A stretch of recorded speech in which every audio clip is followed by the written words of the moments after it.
Hello everyone, here we have an HP 15G070NR laptop. This is a very popular budget laptop right now. It's one of the best sellers on Amazon of all laptops. So let's take a look at it. We'll start by looking at all the external ports and connectors this thing has. On this side we've got two USB 2.0 ports, just your standard USB ports. We've got what looks like a DVD drive, but it's actually just a placeholder. Seems that laptop manufacturers are starting to move away from actually including optical drives in their machines. If that's something that is a problem for you, you can get an external drive like this one. It's pretty inexpensive, extremely popular on Amazon. This one is the SE218. It's a great drive. Everyone seems to love this thing. It can do just about every media format out there. Some drives have limitations as to, which type of media they can read and write. Like maybe it can only write a DVD minus R, but not a DVD plus R, and so on. This one can do pretty much everything, including dual layer discs, DVD RAM, CDs of various types.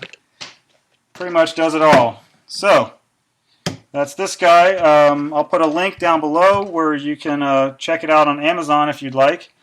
Let's see, some of the good things about this drive, other than what I've already mentioned. It's very small. It's pretty much the size of a DVD. You can't really get that much smaller and still be able to actually do its job.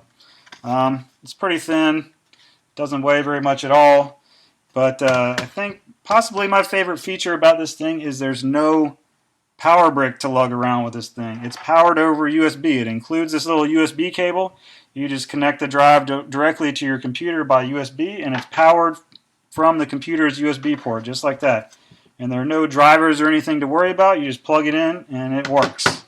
Great stuff. So, anyway, back to our computer. All right, we pretty much covered this side. On the back, there's nothing. On the other side, there's a vent for the fan, but in my experience so far, this laptop runs pretty quiet. The fan pretty much stays off or doesn't come on for just about everything I've tried so far. I guess maybe if I was to try to play some intense games or something like that, it might cut the fan on to a higher rate. But yeah, normally it's quiet and cool running, which is nice. It doesn't burn your lap or make you wish for some quiet. It just does its job. Alright, HDMI port, good for connecting to TVs or other external displays. Ethernet jack, which is nice. A lot of laptops these days don't have Ethernet jacks anymore. This one is a 100 megabit Ethernet port. Here we have another USB port, but this one is USB 3.0. USB 3.0 is kind of the new kid on the block. It's much faster than USB 2.0. It's great for connecting to external hard drives or other things that can really benefit from a high speed. Here we have a combined headphone microphone jack. There are a couple of very tiny status lights for hard drive activity and power. On the front, there's an SD card slot for copying pictures and things from cameras. You can see the speakers that are on the bottom facing forward. On the bottom there's a vent for the fan. Battery is removable by just pulling these two tabs together, and you can slide it right out vertically. Good if you have more than one battery to try to give yourself some more time away from electrical outlets or something, but probably not something a lot of people are going to have to worry about. Alright, let's see what it has inside. Alright, it's a 15.6 inch screen, like I mentioned earlier, 1366 by 768 resolution, LED backlit. It's a glossy screen, which some people like and some people don't, so that's just a matter of personal preference, I guess. It's got a pretty large keyboard, including a number pad. A lot of laptops don't have number pads.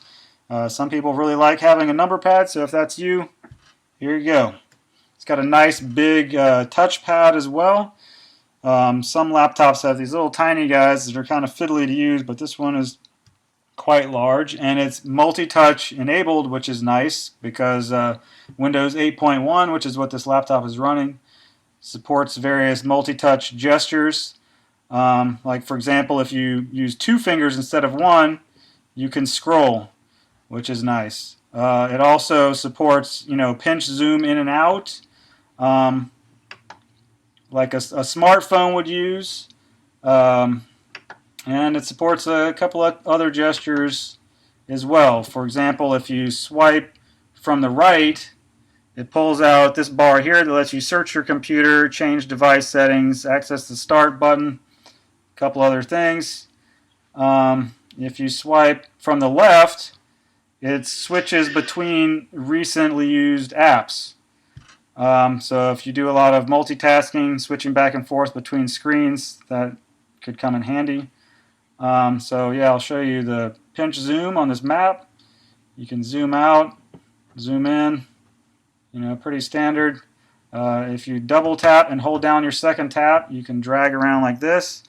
But most apps, instead of scrolling that way, would scroll with 2 fingers, like I mentioned earlier. Like for example here, we can scroll up and down with 2 fingers, which is nice. Because you don't have to go all the way to the side, grab the scroll bar, and scroll like that. You can just scroll from wherever your mouse pointer happens to be. A lot more convenient. It's not as smooth scrolling as some other laptops I've seen, but it does work. Alright, let's take a look at a YouTube video. Check out the video performance. So the video performance on this thing is good for this kind of use, just watching videos. You can do it just fine. If you're into high-end gaming with 3D games and such, you might be a little disappointed, but then again, it's a budget laptop, so this probably isn't the laptop for you anyway. Alright, I'm going to put this thing in full screen here.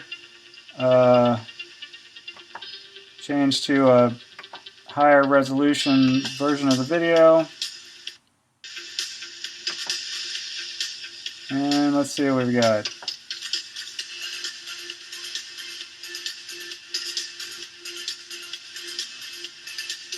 Alright, here we go.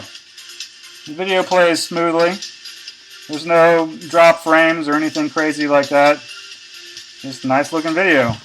The viewing angle on this thing is it's okay. It's not spectacular. It's not like an IPS screen or anything like that, but for something like that you would pay a lot more money. Alright, let's check out the brightness. This is with the brightness cranked all the way up. It's okay. It's not that bright. If you work outside a lot, it may or may not be good enough for you. The brightness goes down pretty low, but not extremely low. There are other laptops that go down a lot lower, so if you like working in low light conditions or watching movies in a dark room, may or may not be an issue for you, although it is pretty low, so it's not like you're going to be blinded. Okay, the speaker, let's crank it all the way up. So it gets pretty loud. It sounds a little tinny. Not the greatest quality, but if you want quality, you probably use an external speaker or something like that anyway. The headphones possibly. We'll turn this back down. Alright, so yeah, that's that. Let's see, what else did I not mention here? Okay, oh yeah, I missed a lot of the stats. It's got an AMD dual-core processor. It's an E16010 running at 1.35 gigahertz. It's got a 500 gig hard drive. It's got 4 gigs of DDR RAM. It's got Wi-Fi, obviously, 802.11b, G, and N. N is the popular one these days. It does not have Bluetooth, if that's something you care about.